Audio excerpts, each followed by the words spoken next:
Welcome back from the coffee break. Sorry for the delay. How was the conference so far? Good. I heard the sessions in the morning were great. I hope the ones in the afternoon would be even better. So today I'll be walking you through a case study from end-tier architecture to microservices and then to an agent-based architecture. The goal is to show how each architectural shift emerged from a response to a growing complexity, either growing complexity business needs or scaling issues. Before we dive in, a quick context about myself. I'm Adelina. I'm a senior engineering manager at Finastra. I have over 15 years of experience in software development across various domains, lately finance, e-commerce, but previously cybersecurity and automotive. This talk is based on hands-on experience leading a team through architectural transformation, and I'll share the key decisions and trade-offs we made along the way. With that context, let's dive in. Here's the agenda for today. After the introduction, we will see why the architecture needed to evolve, what was the starting point that made us forced to rethink our approach. Then I'll give a brief case study overview of the system that provides the context. Then the first phase, the evolution from end-tier to microservices. After this transition, I'll highlight what were the problems that were solved, but also the challenges that remained and what forced us introducing the agents. The next phase represents the transition to agents. I'll also highlight what were the challenges, trade-offs that were introduced. Then the importance of agents in governance, context aggregation, and reconciliation. At the end, we'll walk through the risks and mitigation strategies, and we'll wrap up with outcomes and lessons learned. At the end, I'll open the floor to Q&A. So why the architecture needed to evolve? What was the breaking point that led us to migrate our existing architecture to other architecture types? The next part will lay out the pain points.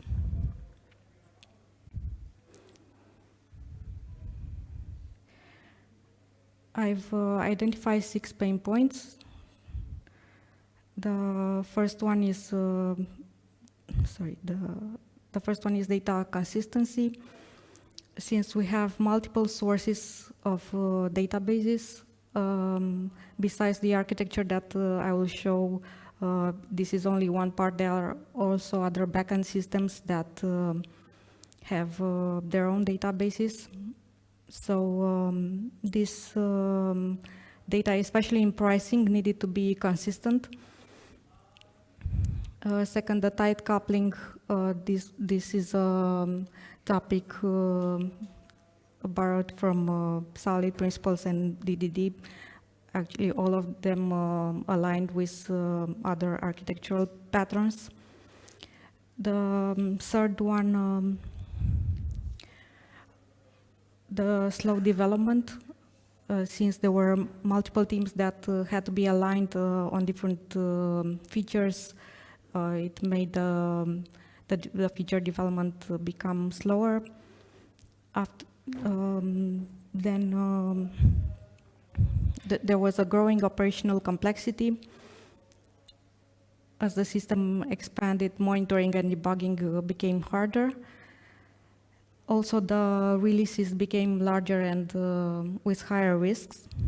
because the functionality was tightly coupled and many changes had to be bundled together. At the end, this is one of the transitions, but during other migrations, we gradually implemented other pipelines and added multiple components so as to decouple the core logic.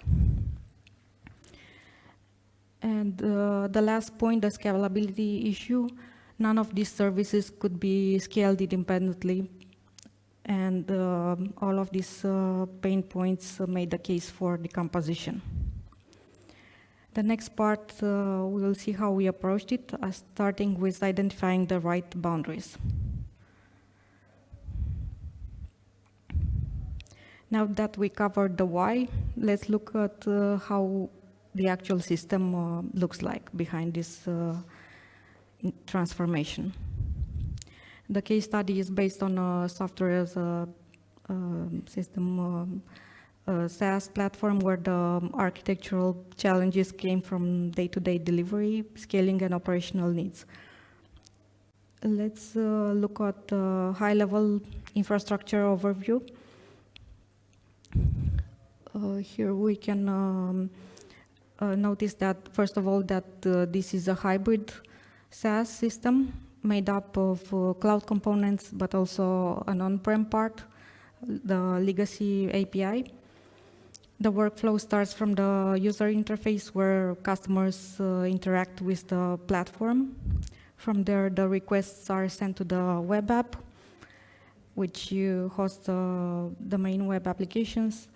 There are multiple components that interact with the web app, like the Azure API that has a specialized function for encryption, decryption. Then the key vaults that serve the Azure API for retrieving secrets. Also used by the database, the SQL database and the SQL server are used by the web app. One small part, the Azure function used for automation interacts with the web app and regenerates some scripts that are used for product setup automation. The Azure storage is used for the Azure functions, either product setup or search function to use the input files for the Azure functions. Also, there is a Redis cache for the in-memory caching. Then on the on-prem side, there is an API hosted on an application server together with two internal apps, the order monitoring and order status.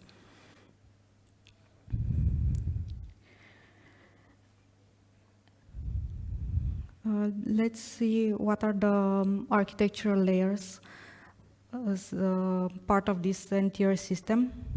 First, there is the presentation that includes the UI and the admin portal. UI, the user interaction with the application.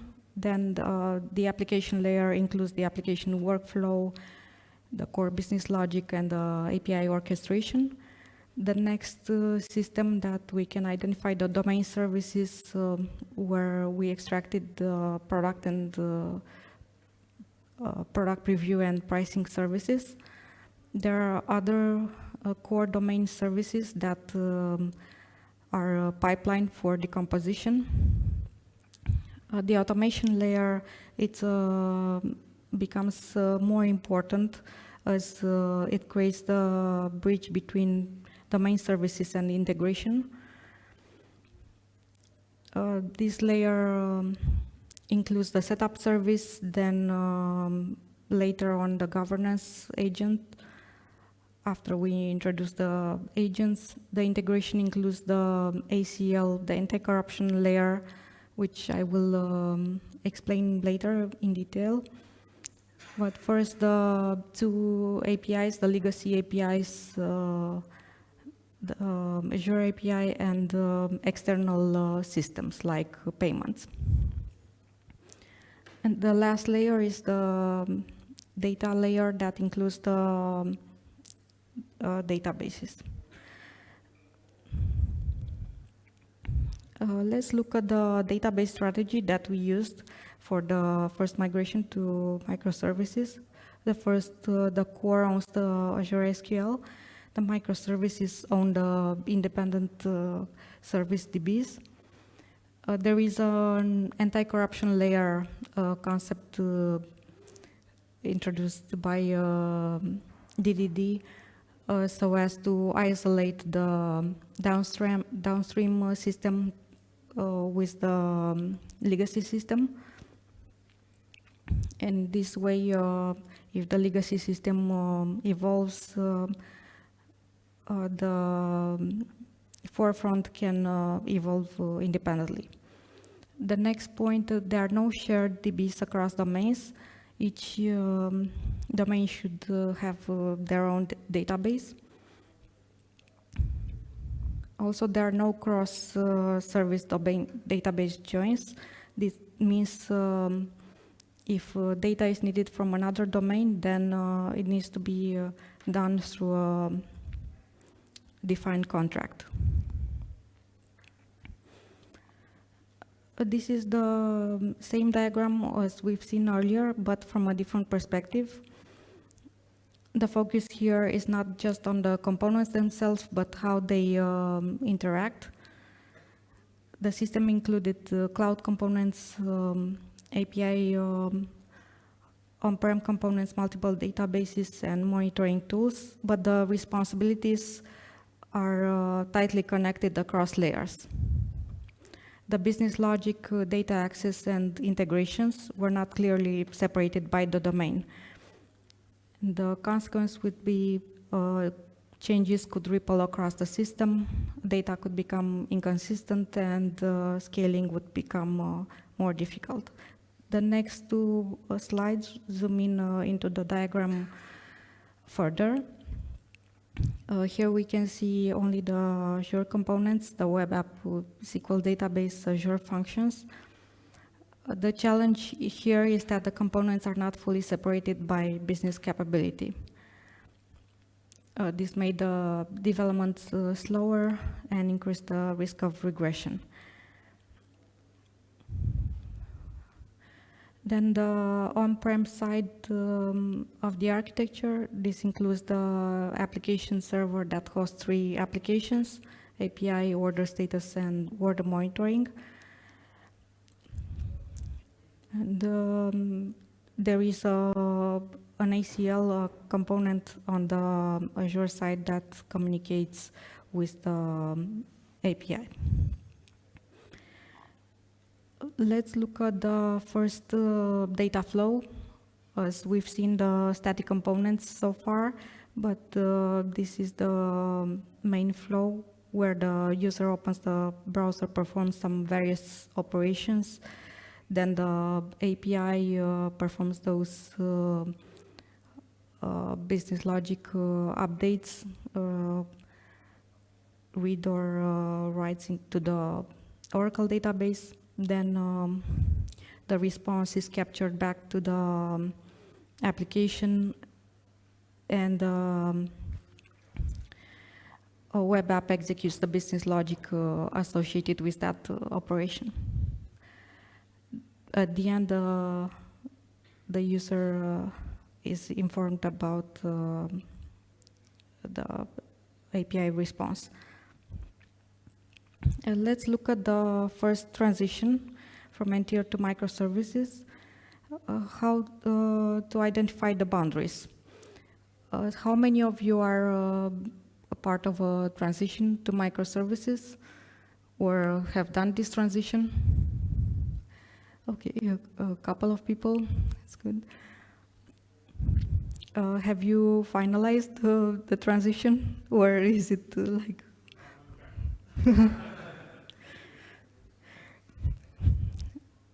Maybe agents could be a better solution. We'll get there. How did you start with identifying the boundaries? In our case, they were driven by a couple of points, also mapped with the DDD principles, like the pain points around the boundaries. We identified which systems are going to be slower developed, which ones are needed to be released more often, which ones are more likely to break. And all of these points helped us identify first the product preview and pricing as the first two microservices that need to be deployed separately.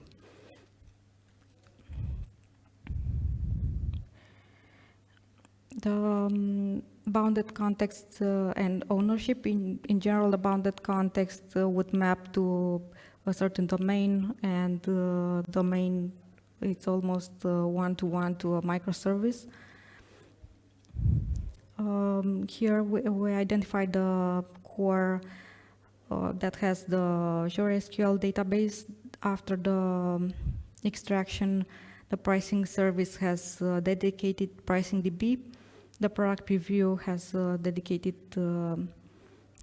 database, and the constraint that we identified, a database per service, needs to be strictly enforced. If the transition is done without also a dedicated DB, then it becomes harder than the original architecture.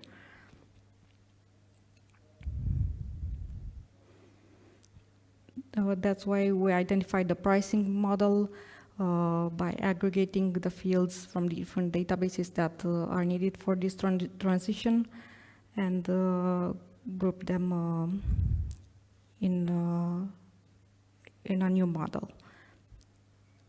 These two services were the candidates for the first decomposition, as the pricing service has multiple complex rules and calculations.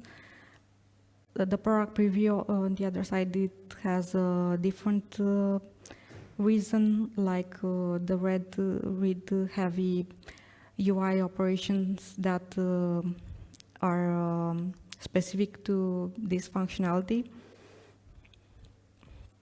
And also there are different cycles of releasing them. These features would come with a new batch of products, while the pricing has a cycle of 3 months of updating the functionality. In this diagram, we can see how we extracted the first service, the pricing.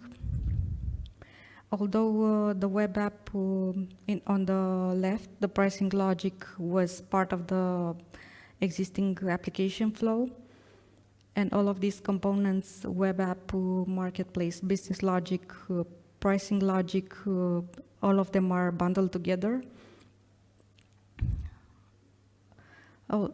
Together with the API and two databases. After the extraction, the database, the pricing database is separated together with a pricing service.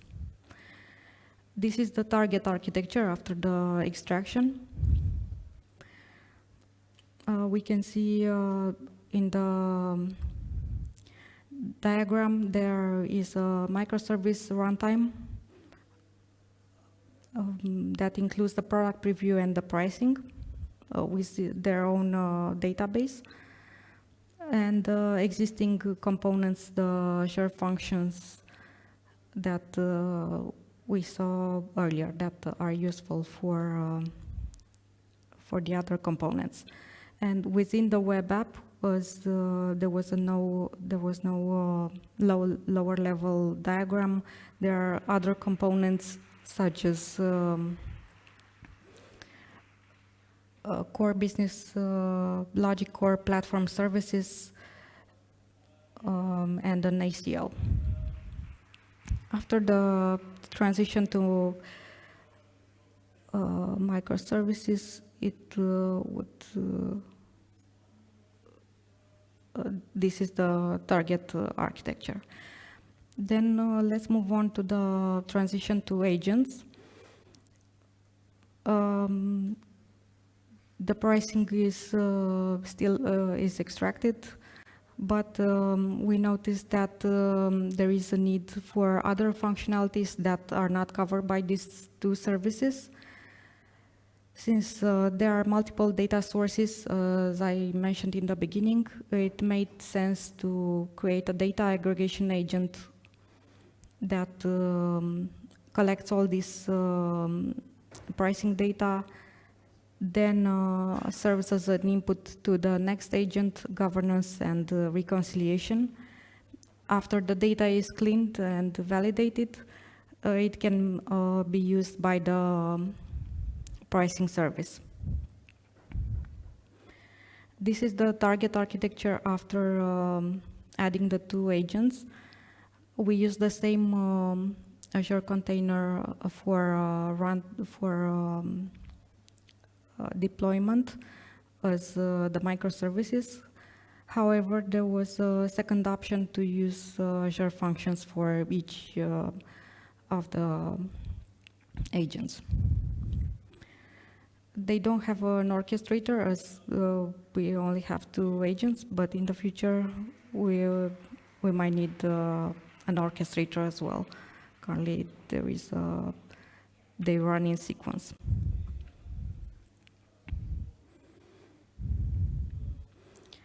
More detail about the data aggregation agent. As I mentioned earlier, it collects the pricing data from different upstream jobs.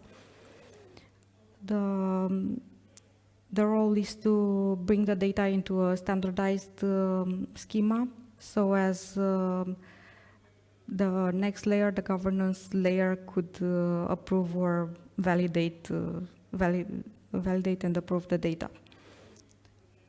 There are a couple of steps besides the collecting the data. It also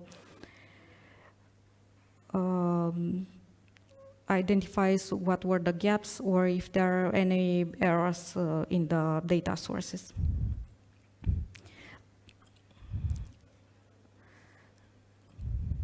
The governance and reconciliation agent has the role of validation, reconciliation, and approval.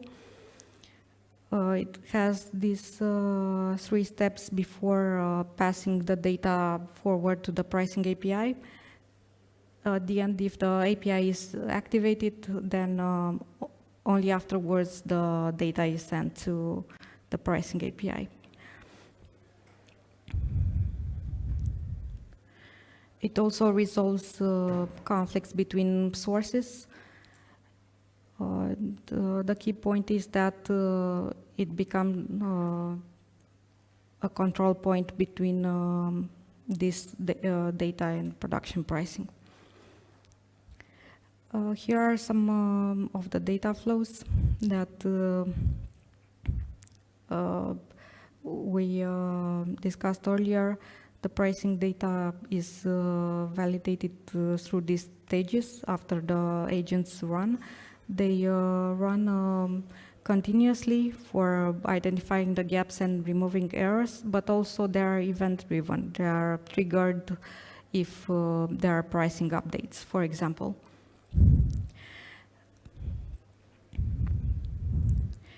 And here I want to highlight some of the risks.